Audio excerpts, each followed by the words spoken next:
ପ୍ରଭୁଙ୍କର ପବିତ୍ର ବାକ୍ୟରେ ଆମମାନେ ପଢ଼ୁଛୁ ବାଇବଲର ହିତୋପଦେଶ 27 ପର୍ବର 4 ପଦରେ ଲେଖାଯାଏ, କୋପ ଦୁରନ୍ତ ଓ କ୍ରୋଧ ପ୍ରଳୟକାରୀ, ମାତ୍ର ଅନ୍ତର୍ଜଳ ଆଗରେ କିଏ ଠିଆ ହୋଇପାରେ।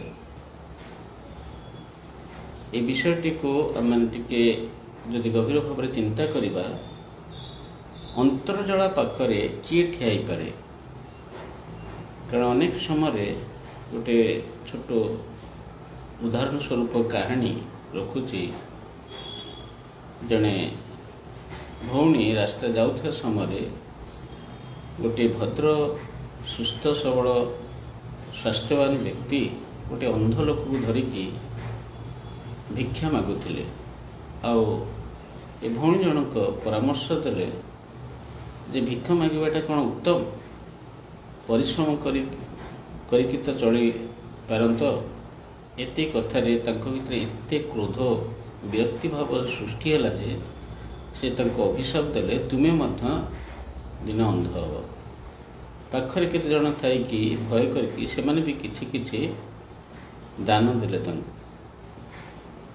ଏଠି ଗୋଟିଏ ବିଷୟ ଆମମାନଙ୍କ ମନରେ ନିଶ୍ଚୟ ଆସୁଛି ଯେ ଜଣେ ଯଦି ଏ ପ୍ରକାର କ୍ରୋଧ ବିରକ୍ତି ହୁଏ ବା ଅନ୍ତରରେ କିଛି ଅଭିଶାପର କଥା କହେ, ତେବେ ଆମମାନେ ଭୟ କରିଥାଉ ଯେ ଆମମାନଙ୍କ ଉପରେ ଅଭିଶାପ ନିଶ୍ଚୟ ବୋଧେ ପଡ଼ିଯିବ।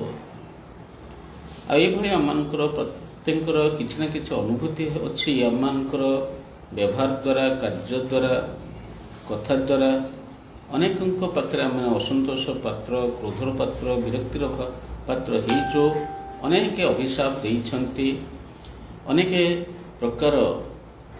ଏ ପ୍ରକାର ଦଣ୍ଡ ପାଇବାର କଥା ମଧ୍ୟ କହିଛନ୍ତି। ଆଉ ଆମମାନେ ଭୟ କରିଥାଉ ଆମମାନଙ୍କ ଉପରେ ଅଭିଶାପ କ'ଣ ପଡ଼ିଯିବ କି?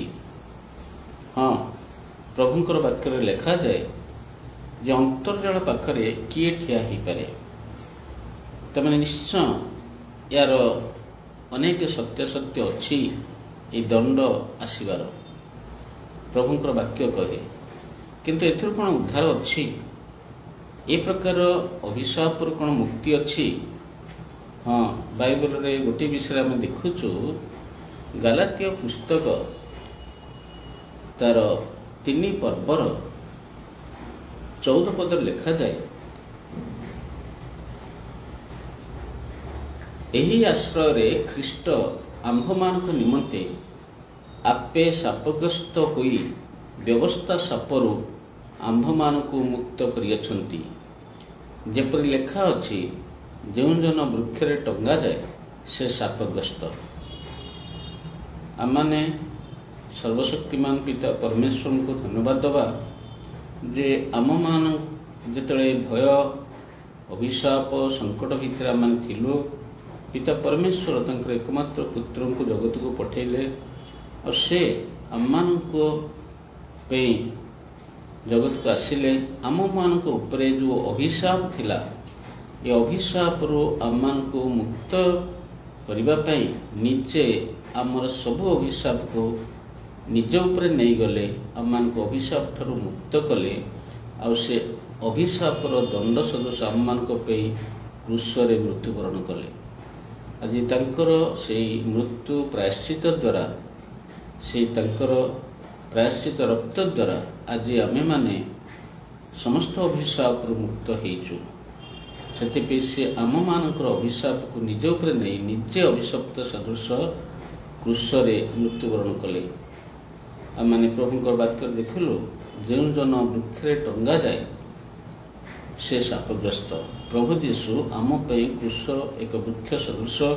ସେ କ୍ରୁଶରେ ଟଙ୍ଗା ଗଲେ, ଆମର ଅଭିଶାପକୁ ନିଜ ଉପରେ ନେଲେ, ଆମମାନଙ୍କୁ ଅଭିଶାପରୁ ମୁକ୍ତ କଲେ। ଆମମାନେ ଉଦ୍ଧାରପ୍ରାପ୍ତ ହେଇଛୁ।